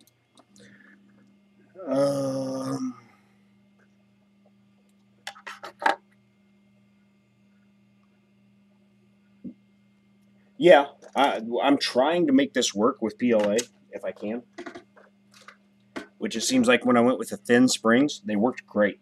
I thickened them up a little bit, and it was just, they became stronger, but they also became brittle. So, the axle carriage back off there. So yeah, you can see they're thicker, but that also made them more brittle because we had a little issue where it snapped right there when I tried to compress it. So throw those in the trash. Set my truck parts out of the way.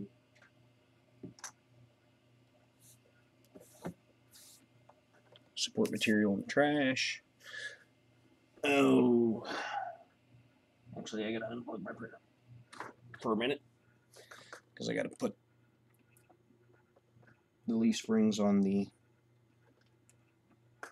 SD card, and the Tronxy will not, or at least I haven't been able to get it to. You cannot remove the SD card while it's on and put it back in. It won't read it. But if you shut off the machine, make the changes you got to make on your SD card, then power the machine back on, it does its thing. So we're going to go over here, Kira.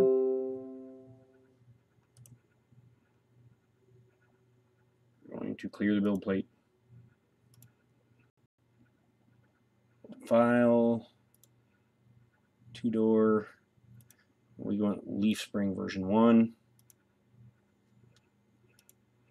Rotate it 90 degrees. I'm going to duplicate it.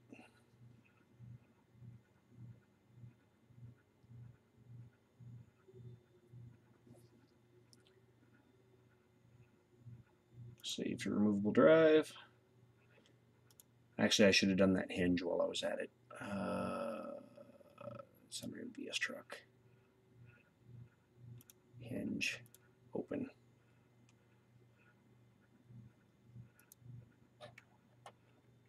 Remove that. Remove that.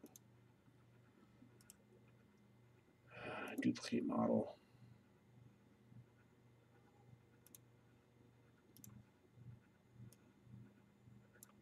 Move. Supports. Cool. Eject.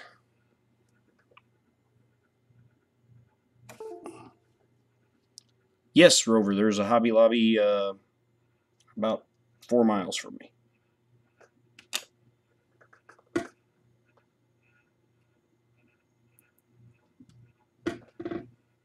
SD card back in. Plug the printer back in.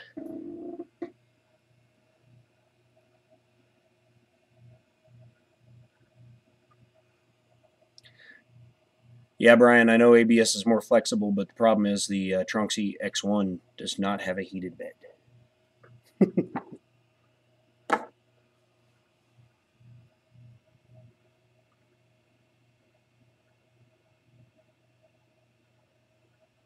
Oh, cool. Although, I can't tell you the last time I actually shopped at Hobby Lobby. Quick settings, PLA.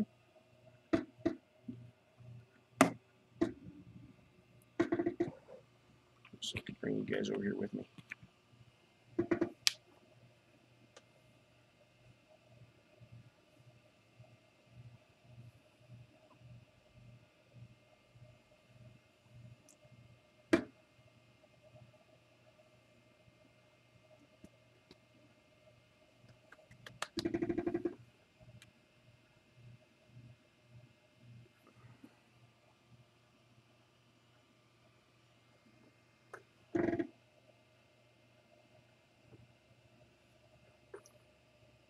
Alright, so print file.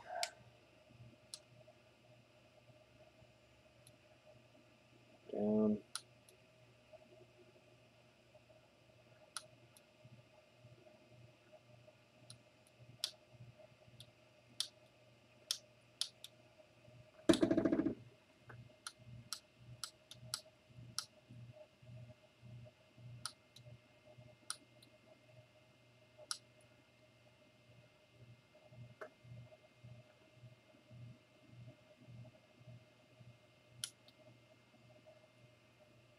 I guess I didn't save that hinge. I thought I did. I must have just hit eject before I hit save. I got in a hurry. But I did save the leaf spring. So, leaf spring is a 3-minute print, according to Cure. And yes, I'm holding the fan still on my printer, because otherwise it will never reach printing temperature.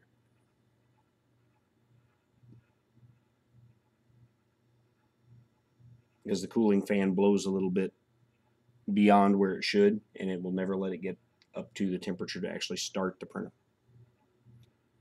So I have to keep my finger here when it gets close, and then take it off when it starts. Get that booger off there.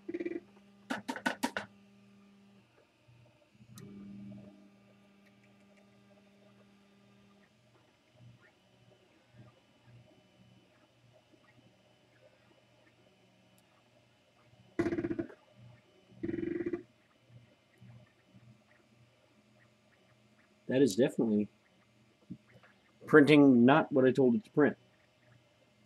I think it's printing the hinge.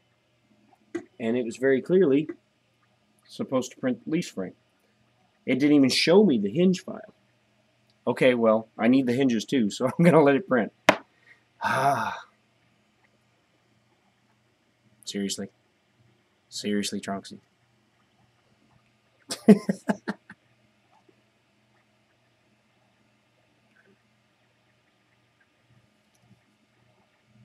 The hinge is only a 12-minute print, but I'm afraid I'll probably have to end this stream before then, because my wife will be home before then, and when the wife is home, there's no stream. It'll be time for dinner, or time for making dinner plans.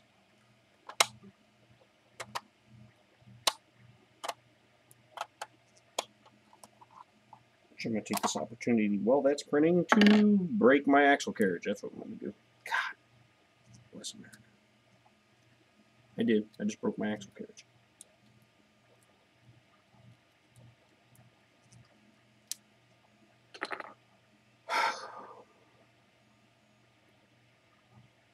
It broke in the same spot on both sides while taking the axle back out of it. But as it broke, looking in it, it didn't print any of the infill there. It's like it skipped the infill there entirely, so I probably need to go back and reslice it and bump the infill percentage up. Luckily, again, this is a very short print, so that's trash.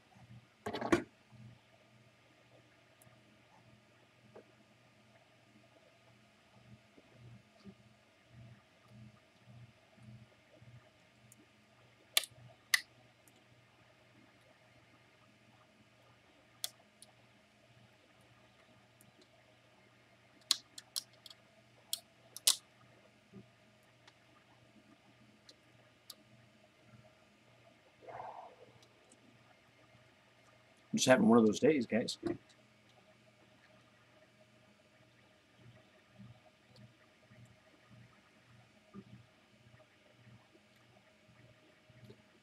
That cap, if you're talking about the thing I just broke and threw in the trash, was the axle carriage for, let me open it back up, VSV 2-door. Was the axle carriage for this. It's that piece right there. And the completed model is right there.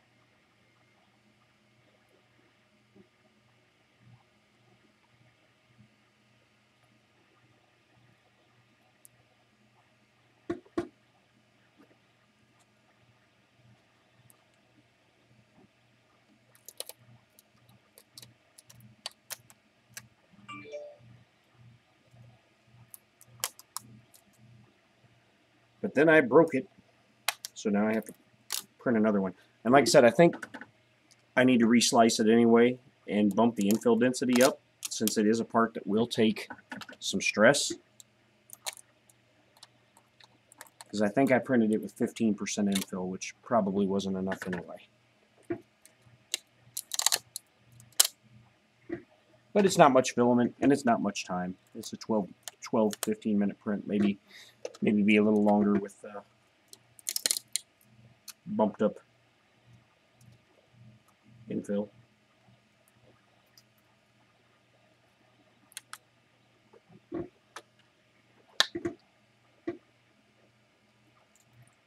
How are you doing today, Kat?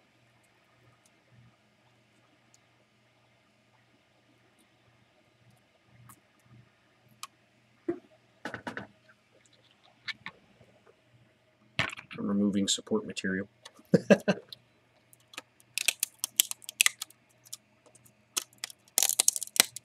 Isn't that a glorious sound? Don't you just love that sound? I've already got a great deal of experience removing support material because all of my prints use quite a bit of it, all my designs. But most of the time I don't see any way around it where it's either, okay, it's got to have a lot of supports, or I got to print it in a bunch of pieces and glue it together. And most of the time removing supports is easier than gluing it together.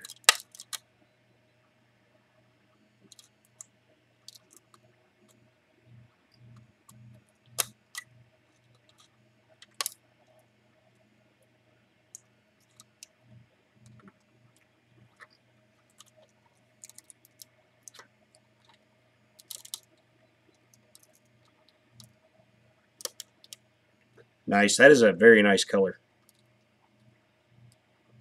Well, at least from pictures. I have no experience with seeing it in person yet.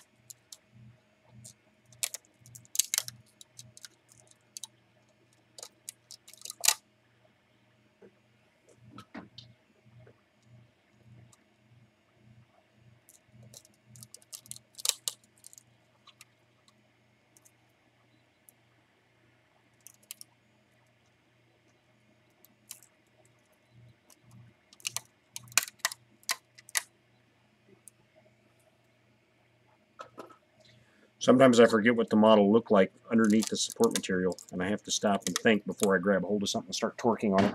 I'm like, am I ripping on the piece or am I pulling on support material?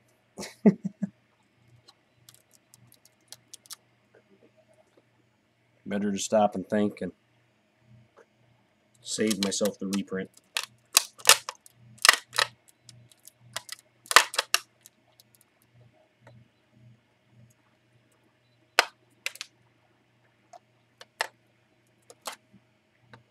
All of my designs, Brian, are for G.I. Joes. So I'm a toy collector. Heaviest into G.I. Joe. But I also enjoy pretty much anything from my childhood. Transformers, He-Man, all of it. I've gotten rid of a lot of my collection. But I got into this because I always wanted to design my own toys.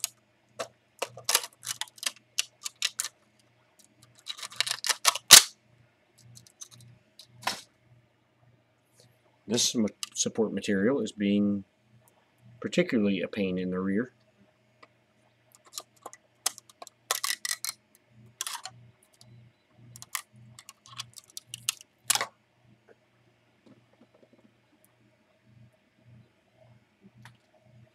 Oh yeah, I'm a total nerd when it comes to basically any of the toys from my childhood. Transformers, G.I. Joe, He-Man, Thundercats. Although I never did get a chance to watch the new Thundercats series when they brought it to Cartoon Network, because by the time that came out, I had fired my cable company and stopped getting cable.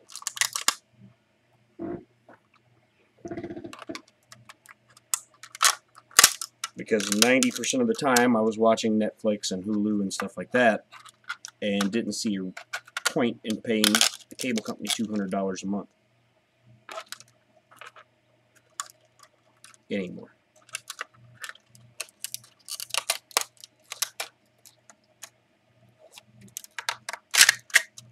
Oh, there we go. Ah, support material. Ow. It scratched me a little bit. I didn't think it was possible to scratch these calloused hands.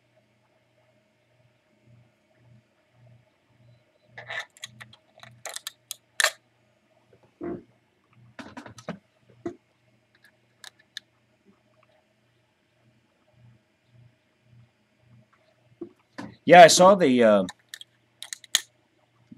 made the turn-based BattleTech game a computer game now on Steam. I guess it's new as of like last month. Somebody was streaming in that last night. And I got excited, and I looked it up, and it requires a 64-bit operating system, and I don't have one. So, yeah, I was heavily into BattleTech for a while. The actual, like, board game BattleTech, the miniatures, and all that. And I've still got like 300 BattleTech minis. Some of them I painted, some of them I didn't. It came out pretty good. This is the, it's got a little bit of stringiness to clean up back there yet. By the time I hit that with the file, that'll smooth that out. This is this piece right here.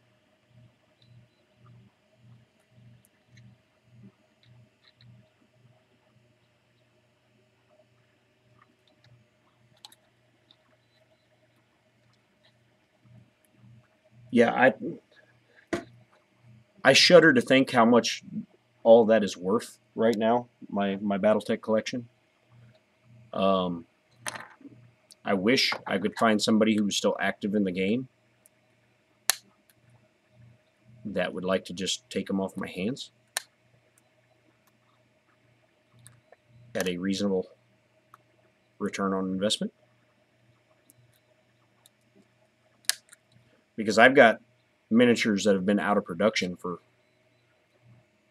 whatever year it was that Harmony Gold sued them for stealing their designs.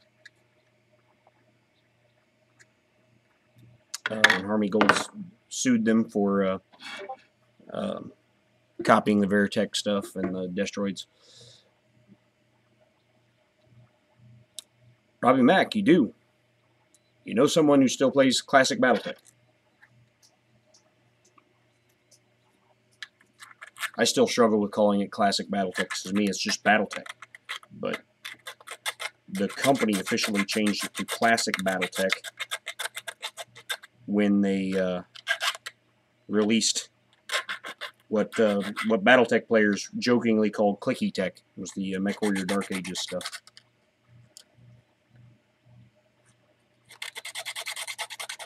Okay, yeah, I'll have to dig them out of the garage. They're in a box, in cases in a box.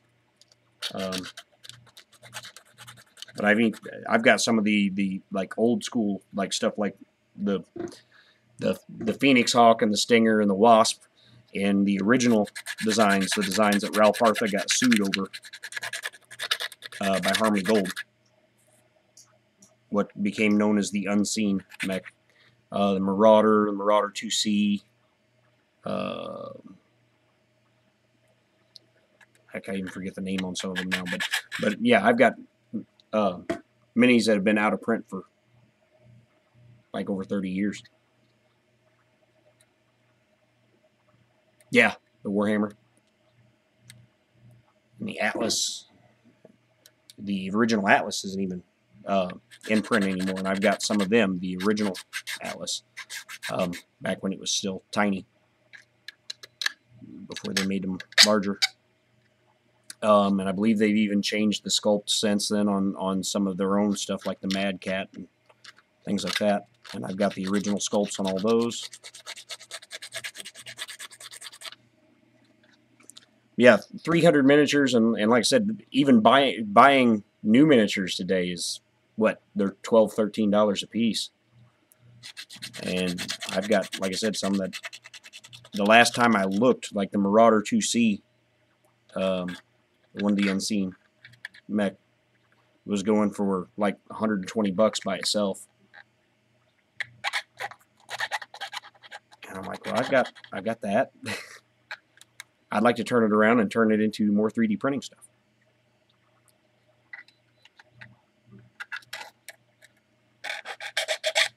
Sell all that and buy me a G-Max.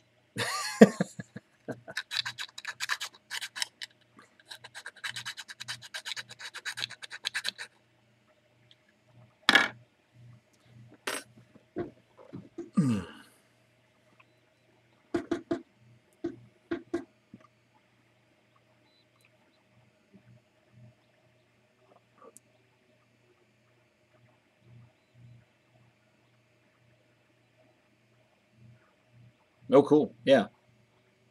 Because, like I said, I've got so many of them, and most of them, almost all of them, are out of print, and a lot of them are the lawsuit mechs that will never be, printed again.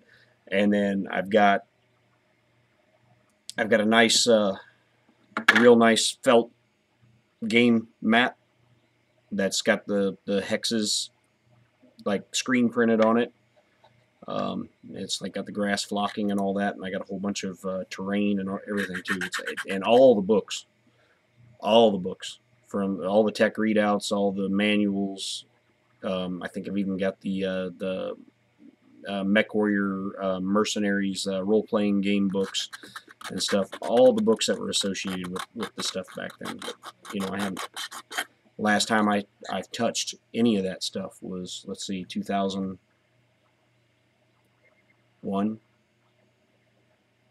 It's all been boxed up since 2001. I haven't touched it.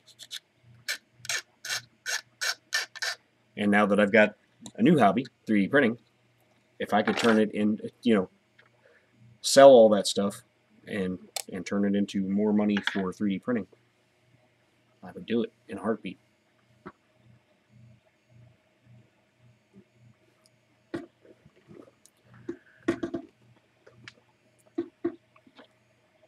Which I think even the books that I have the are the out of print versions that have the artwork for mechs that aren't allowed anymore.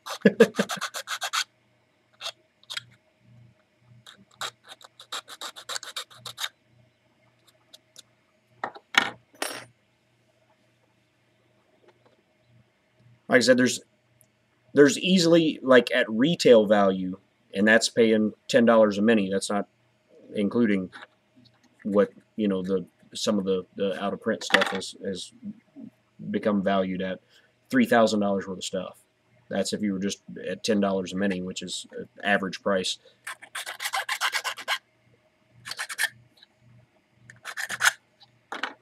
As I said, if I could sell that and sell all that stuff and turn it back around into 3D printing, I'll fill this whole room up with CR10s. No, I don't know what I'd do, but I would definitely turn it back around into something that I feel at this point is more useful in my life than that is.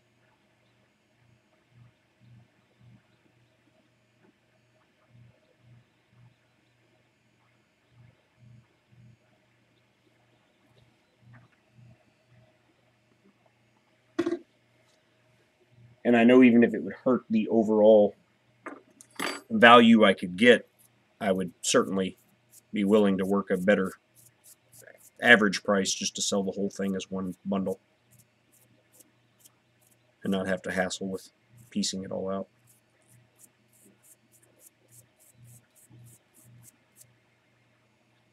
These brushes are very handy for cleaning up files. Files get all gunked up, especially since I've been using them to file on filler and filler primer.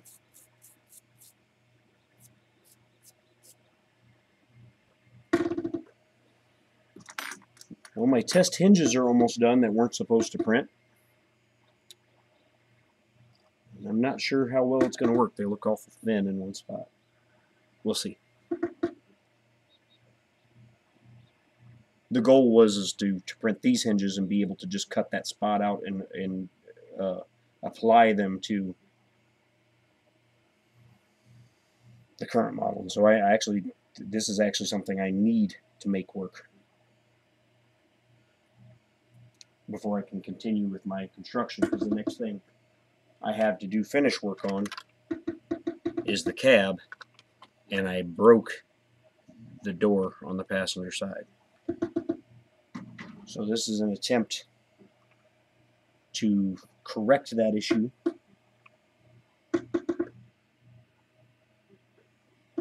without having to reprint the cab and the door.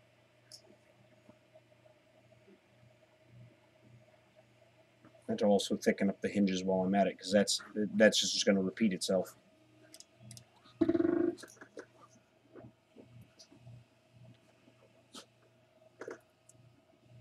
Right, finished. Ta-da.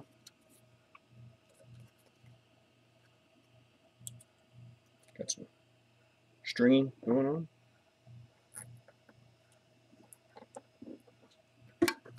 See if I can gently snap them off there. Because if these will work, I can use them as is.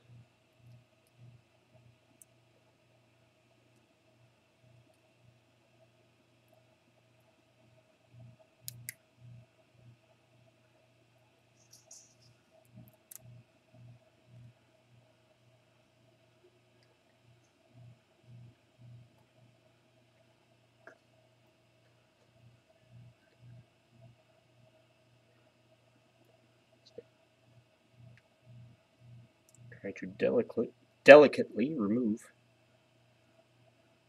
support material, because right there is going to be really tough to do.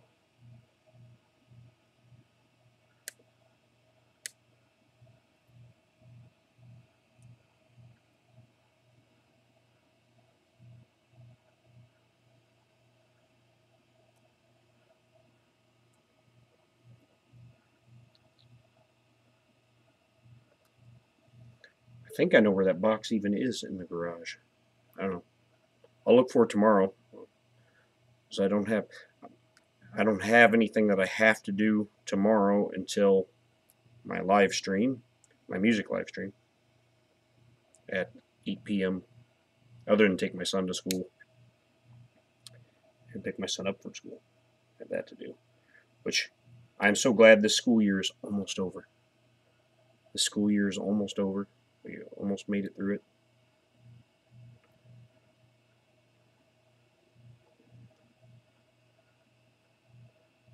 Alright, let's see if I can get a hold of that support material and pull it out of there without breaking anything.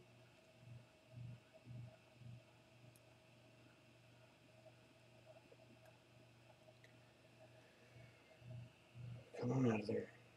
Come on. Anybody else talk to their prints while they take support material off of it? Come on, please.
Oh, there's still some support material in there. Oh my goodness.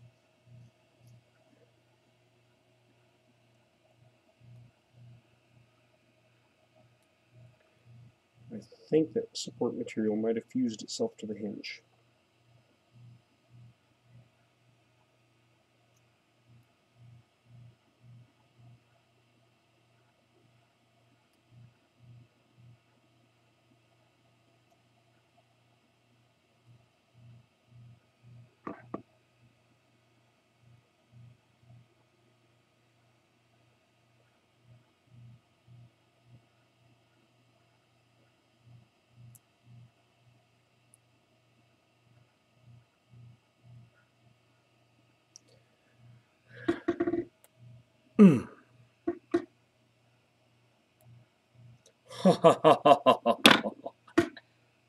Yes. Okay. I don't know if you guys can see that.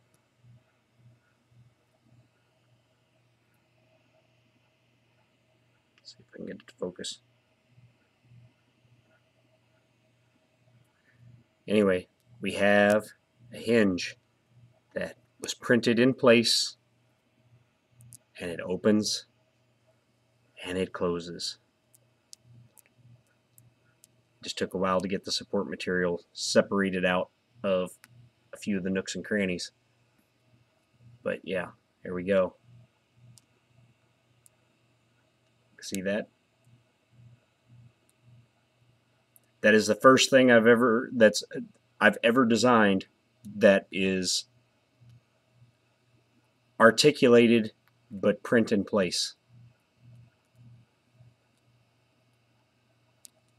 You have no idea how excited that makes me.